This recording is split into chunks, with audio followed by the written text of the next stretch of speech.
ভাড়ায় পাওয়া যাবে প্রেমিকা, খরচ অনেক কম। অনেকেই অবসর সময়ে পার্কে ঘুরতে যায়, তবে এখনকার সময়ে পার্কে ঘুরতে যাওয়াদের অনেকে সঙ্গী নিয়ে বের হন। এক্ষেত্রে বিপাকে পড়েন ব্যাচেলাররা।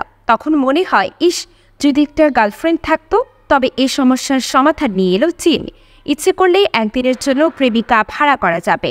চীনের একটি অনলাইন পোর্টালে গেলেই এমন সুযোগ পাবেন তরুণরা। অনলাইন পোর্টালে গিয়ে তরুণদের নিজেদের সম্পর্কে সব তথ্য জানাতে হবে। তারপরই তরুণের কাছে ফোন আসবে এক মহিলার। তাকে জানানো হবে 1000 ইউয়ান, যা বাংলাদেশি মুদ্রায় 15,000 টাকা দিলেই একদিনের জন্য তারা প্রেমিকা ভাড়া করতে পারবেন।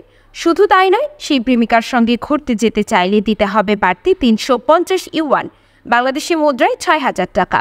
যদি ছবি দেখে বাছাই করে প্রেমিকা ভাড়া করতে চান কেউ, তার জন্য দিতে হবে বাড়তি টাকা। সাউথ চায়না মর্নিং পোস্টের খবর অনুযায়ী তরুণীরা অতিরিক্ত উপার্জনের আশায় এ ধরনের কাজের সঙ্গে যুক্ত হচ্ছেন। এক চীনা সাংবাদিক একটি ওয়েবসাইটে নিজের পরিচয় গোপন রেখে অ্যাকাউন্ট খোলেন। মাম্মু নামে এক তরুণীকে পাঠানো হয় সংস্থার তরফ থেকে সাংবাদিকদের একদিনের প্রেমিকা হওয়ার জন্য। মাম্মু তাকে বলে, আমি ভালো চাকরি করি, 5,000 ইউয়ান, বাংলাদেশি মুদ্রায় প্রায় 76,000 টাকা আয়ও করি, আমার প্রেমিক নেই। ছুটির দিনে নতুন লোকেদের সঙ্গে পরিচয় করতে বেশ ভালোই লাগে, ঘুরতে যেতে পারি, অতিরিক্ত উপার্জনও হয়ে যায়। নতুন বছরের শুরুতে আমি প্রায় 40,000 ইউয়ান বা 6,12,000 টাকা আয় করেছি। প্রেমিকা হয়ে তাকে ঠিক কী করতে হয়? উত্তরে মাম্মু বলে, কেউ নিজের বাবা মায়ের সঙ্গে হবু বউ হিসেবে আলাপ করেন, কেউ আবার বন্ধু বান্ধবের সামনে আসল প্রেমিকা হিসাবে পরিচয় দেন।